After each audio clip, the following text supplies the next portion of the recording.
Bismillahirrahmanirrahim. Assalamualaikum warahmatullahi wabarakatuh. Perkenalkan, nama saya Adisa Azhara Tarimana dengan NIM S1S1 21050. Di video kali ini saya akan menjelaskan proses dan sinkronisasi pada mata kuliah sistem operasi.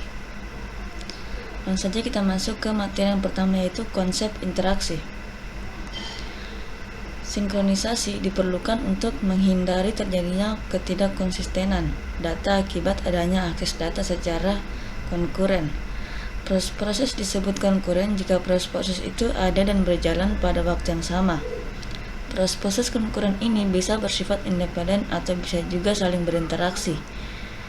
Proses-proses konkuren yang saling berinteraksi memerlukan sinkronisasi agar terkendali dan juga menghasilkan output yang benar.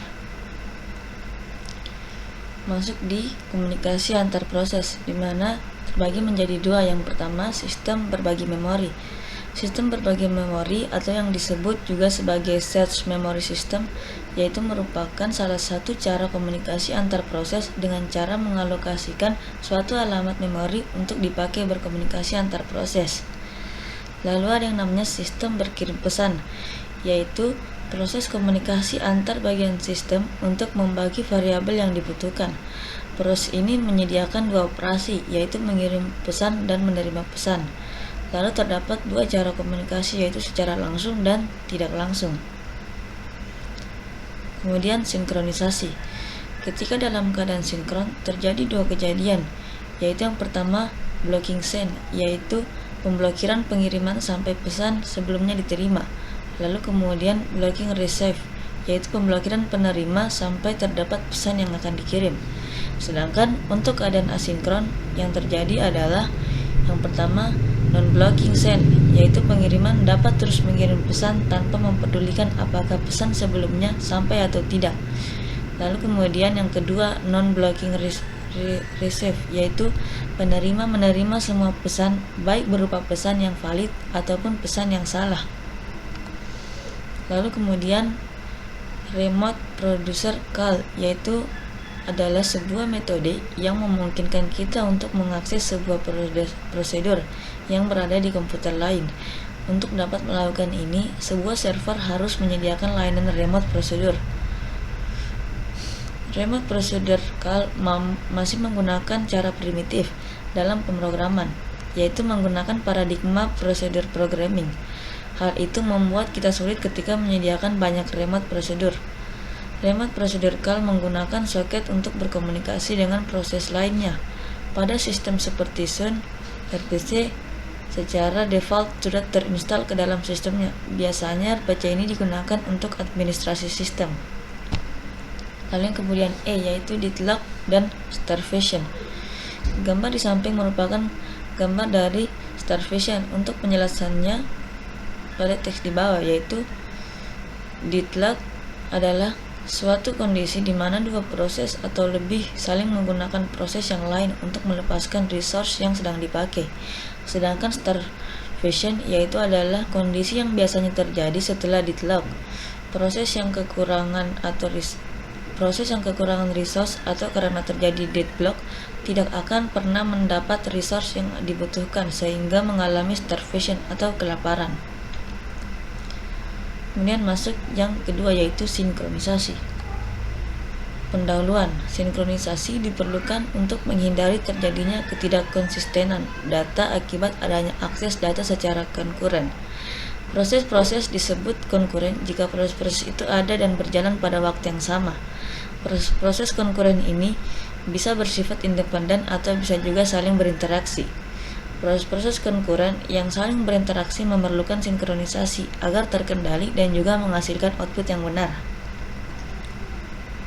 B. Race condition. Race condition adalah satu kondisi di mana dua atau lebih proses mengakses source memory atau sumber daya pada saat yang bersamaan, dan hasil akhir dari data tersebut tergantung dari proses mana yang terakhir selesai dieksekusi, sehingga hasil akhirnya terkadang tidak sesuai dengan yang dikehendaki. Kemudian C, yaitu critical session. Critical session adalah segmen kode yang mengakses data yang digunakan. proses secara bersamaan yang dapat membawa proses itu ke bahaya race condition.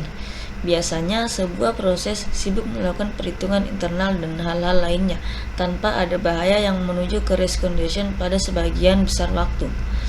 Akan tetapi, biasanya setiap proses memiliki segmen kode di mana proses itu dapat mengubah variabel, mengupdate suatu tabel, menulis ke satu file, dan lain-lainnya yang dapat membawa proses itu ke bahaya race condition.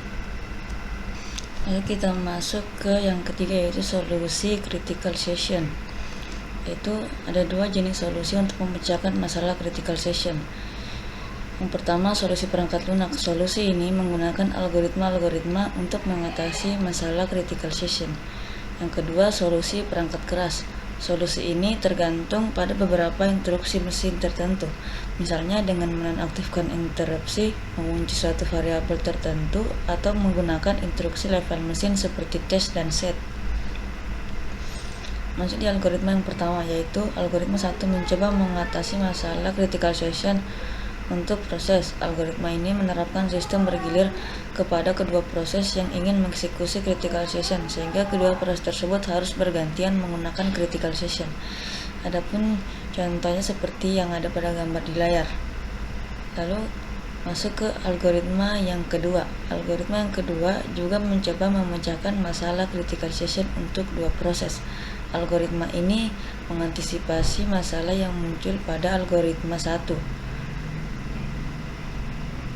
dengan mengubah penggunaan variabel turn dengan variabel flag. Adapun contohnya seperti gambar yang ada di layar.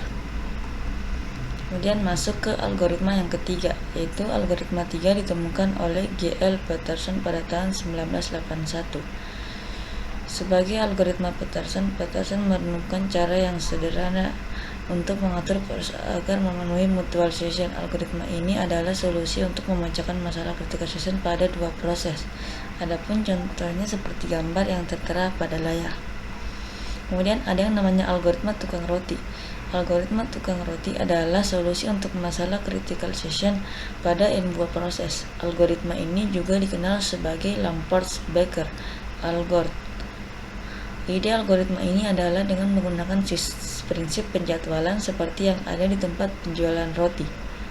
Adapun kesimpulannya, algoritma 1 dan 2 terbukti tidak dapat memecahkan masalah critical session untuk dua proses karena tidak memenuhi syarat progress dan bounded waiting. Algoritma yang dapat menyelesaikan masalah critical session ada pada dua proses adalah algoritma 3, sedangkan untuk masalah critical session pada n buah proses dapat diselesaikan dengan menggunakan algoritma tukang roti. Mungkin itu saja yang bisa saya jelaskan. Terima kasih. Wassalamualaikum warahmatullahi wabarakatuh.